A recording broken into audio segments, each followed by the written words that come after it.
Hello बच्चों, the question says the fifth term of an AP is -3 and its common difference is -4. The sum of its first 10 term is 50, -50, 30 and -30.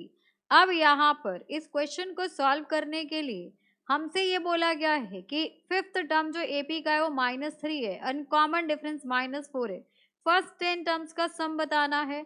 तो इस question के लिए हम की concept use कर लेंगे sum of n terms of AP, that is S n is equals to a plus, यहाँ पर आ जाएगा एन टर्म्स का सम जो होता है वो होता है आपके पास n by two a plus n minus 1d। अब यहाँ पर d is common difference, n is a number of terms and a is first term.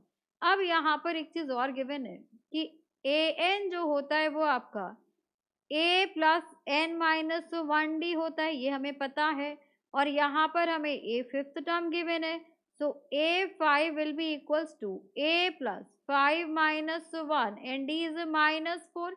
a5 आपके पास -3 गिवन है, सो a माइनस हो जाएगा, यहाँ पे +4 -4 मल्टीप्लाई करेंगे तो -16, यहाँ से a की वैल्यू 13 आ गई।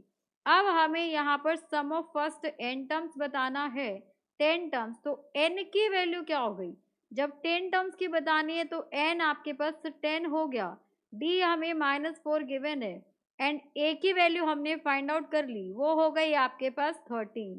सो S10 will be equals to 10 by 2 bracket 2 multiplied by a that is 13 plus यहाँ पर हो जाएगा n is 10 minus 1 into d which is -4, तो यहाँ पर वैल्यू हो गई 5 और ये हो गया आपके पास 26 एंड यहाँ से वैल्यू क्या आ जाएगी, यहाँ पर आएगा आपके पास 9 मल्टीप्लाइड बाई -4, तो ये हो गया आपके पास -36।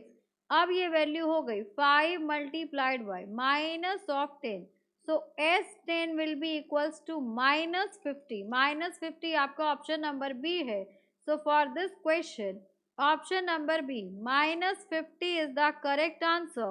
Hope you understood it very well. Thank you so much. Best of luck.